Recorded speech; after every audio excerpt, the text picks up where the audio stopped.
Welcome back to today's video. Today is Friday, August 29th, 2025, and today we're getting a number of announcements. Earlier today, I talked about Joni Ernst announcing, or supposedly going to announce next week, that she is not going to run for re-election in the 2026 midterm elections.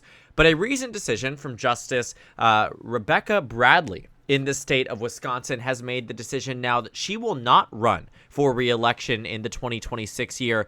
The expectation in 2026 is that she will be up and an election will have to be held, and that she could have run for another term. But in the upcoming cycle, we are going to find that the Supreme Court race is going to be set up wide open and allow the Democrats and Republicans to really compete in a full-fledged standard race. We've seen it in 2023. We've seen it in 2025, believe it or not, in some cases with incumbents and the same types of candidates. Daniel Kelly has run for Supreme Court in Wisconsin for quite some time, but the race will actually take place in the spring of 2027. She'll leave her term in 2026 and not run for re-election. So it's very much going to be that the Republicans will have to put somebody up who's a non-incumbent, won't have the I by their name, and doesn't have that structural advantage in the state of Wisconsin here. And the chances are that, given the electoral history of these Wisconsin Supreme Court races, Democrats have a very real shot in the Wisconsin court of picking up yet again another seat in the state Supreme Court. The Wisconsin Supreme Court already leans towards the left. Democrats won that election in 2025 with Susan Crawford after they flipped a seat in 2023 with Janet Protasewicz. These two races took away the Republican Party's advantage of a 6-2 conservative court, brought it down to 5-3, and then in 2025, it actually ended up flipping. 6-2 before 2020. Then it became 5-3. They flipped it in 2023 and maintained it in 2025. And if they win this race in April of 2027, it will in fact be a 5-3 advantage in the Wisconsin Supreme Court, or 5-2 advantage of the Wisconsin Supreme Court. Completely throwing off my numbers here, but the point is there's 7 total justices. Democrats have the advantage. This would in fact expand it. And so thinking about where Democrats would be, in 2027, obviously it would still be under Donald Trump. Second time in office, very unpopular. The first time we actually saw a Trump presidency election for this was in 2000. We can actually go back and see that they held elections every single time since. But in 2017, Democrats didn't even run anybody. So to think about the circumstances that we're in, where in April of 2017, and a lot of people speculate that maybe this had to do with the way that people viewed Trump at the time. Were they fearful of running in a state where Trump had just flipped Wisconsin for the first time since 1988, yada, yada, yada. These are all conversations and questions that were had and needed to be had at the time and in the aftermath.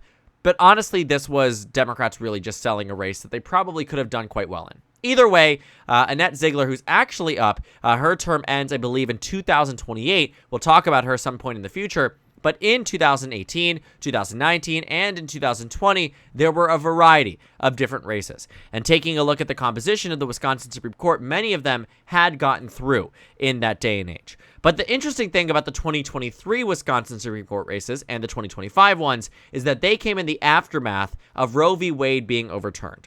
And as much as we say, Democrats overinflated the abortion issue being a prime thing in 2024 and maybe even in 2022, in state Supreme Court races and in Wisconsin, it was a very big thing. And thinking about the 2025 race, it has been very much adapted to the way national politics takes on races in Wisconsin. It became a whole thing about Elon Musk and his money, in this race, endorsing the Republican from Wisconsin State Supreme Court, investing tens of millions of dollars in the race. I mean, in a way, these Wisconsin Supreme Court races are microcosms of the national election and national politics. And because Democrats have become these high propensity voters, they tend to vote in elections like these. And so getting back to that point about what 2027 would look like and what a Supreme Court race would look like for a replacement for Bradley in the state, chances are it would be a replication of 2023 and 2025, that Democrats would win that race in 2027.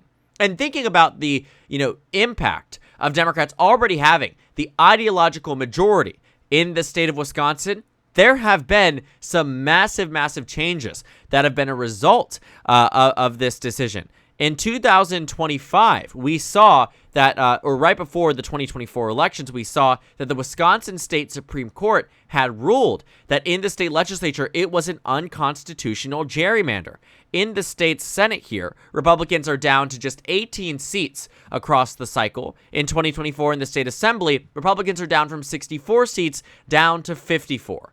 The Republicans in Wisconsin had gerrymandered their state assembly so exceptionally that in 2018, despite Democrats winning the popular vote across the state by 8 points in the state assembly races, Republicans still maintained roughly 2/3 of total seats here. The Democratic majority in the state Supreme Court, and this is not actually labeled, these are nonpartisan races, but both sides endorsed candidates. They said you must redraw the maps, and it gave Democrats a fighting chance. And based off, the numbers here, Democrats got roughly the percentage of the amount of seats that they received in terms of their respective popular vote share. And so this was a much fairer map, and it was a map that was only being able to be implemented by the fact that Democrats ideologically controlled the court.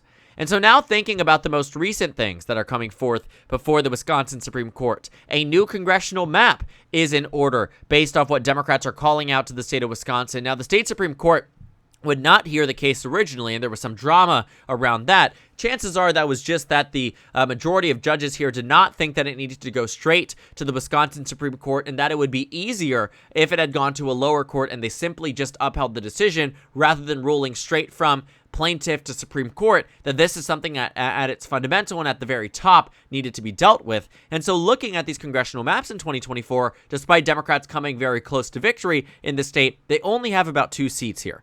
Republicans, in theory, could lose the 3rd, but the other districts become a little bit more difficult to see Democrats winning. Wisconsin's 1st and Wisconsin's 8th are both double-digit Republican districts here. It would take a very, very, very strong Democratic wave, and even then Republicans would probably still come up even. Whereas in a standard year or a slight advantage year for the GOP, they have a baseline of roughly 6 seats. And so if Democrats do, in fact, get a new congressional map, and let's say this court right now makes that decision from a 4-3 standpoint, with one Democrat siding with the Republicans, which chances are that wouldn't happen, but let's say hypothetically it does, it doesn't leave much room for dissent. Democrats won't win the court battles if just one of their own members of their ideological spectrum decides to switch sides and go with the GOP, because maybe their interpretation of what's happening in Wisconsin could be very different than what the average Democratic voter wants. But those things become less and less likely. It becomes more of a blurred line the more there are ideologically aligned judges and justices in your court system. We've seen it on the national level. Many of the decisions from the United States Supreme Court, from a constitutional perspective, not every constitutional scholar agrees with the decisions of the courts. In fact, many of the most educated and the most well-versed on the U.S. Constitution outside of the U.S. Supreme Court, including on the U.S. Supreme Court, dissent from the majority opinion where Donald Trump has had the ability to appoint 1 out of 3 justices on the Supreme Court, and that by the time he ends his time in office, will more likely than not appoint 5 to 6 of the total justices in favor of conservative ideological rule or whatever it might be. The point is that Wisconsin Supreme Court, just like the national court, will likely rule in a way that its partisan composition leans. And when it comes down to a new congressional map, or when it comes down to whatever else it might be across the state, it benefits Democrats to have additional seats. And now that we're seeing that Rebecca Bradley will not run for re-election in 2027, it opens up a prime opportunity for Democrats in a state, yet again, that they have proven themselves time and time again. In 2020, right before that election, we saw the Democrats win. In 2023, the Democrats also won. In 2025, the Democrats also won. The state Supreme Court races have not been trending in a direction that is good for the Republican Party at all.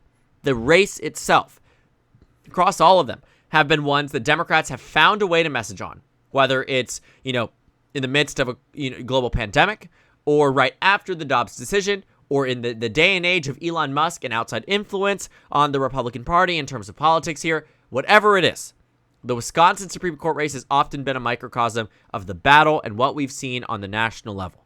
And without an incumbent to set the standard and use this to their advantage, the odds at which Democrats win this seat goes up quite a bit. because at baseline, Democratic voters have become higher propensity. And I don't imagine that will change under Donald Trump's second term. And so the more and more that incumbents make this decision to leave office, likely indicates they're worried about something in Wisconsin. And if Democrats do, in fact, hold on and win many of these seats, they won't be up for a very long time. And taking a look at when many of these judges have actually gotten into this position, their terms will expire at some point in the future. Janet Protasewicz, who was elected in 2023, her term was up, will be up rather, in 2033, well after the 2030 census and redrawing of a map that the Wisconsin Supreme Court can strike down any Democratic or Republican gerrymanders, rather Republican gerrymanders, and uphold potentially any Democratic ones. These are very serious decisions that the Wisconsin Supreme Court has the ability to rule on and make, again, very high-level decisions on.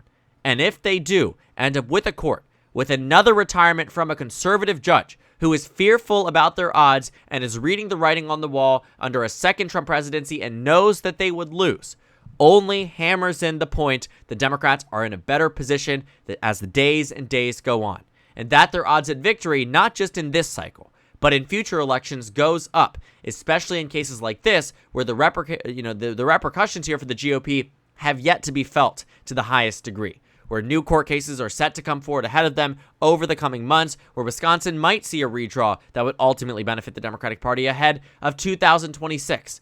All things up in the air, decided by a state Supreme Court race that in 2027, the Democrats might start out as the favorites in, because this conservative judge says that they're out, and they don't want to run for re-election, and that this time in office has been enough, and it will leave it as a wide open race in a set of circumstances where Democrats historically have done very, very well. So thank you guys so much for watching this video. Make sure to comment down suggestions below. Subscribe on the left if you haven't already, and check out the Instagram and Twitter. At the bottom left of the screen, there's also a Discord server for you to go ahead and join. On the screen, there's a video for you to watch, and then a playlist for my 2026 election analysis videos. Again, thank you guys so much for watching, and I will see you all tomorrow.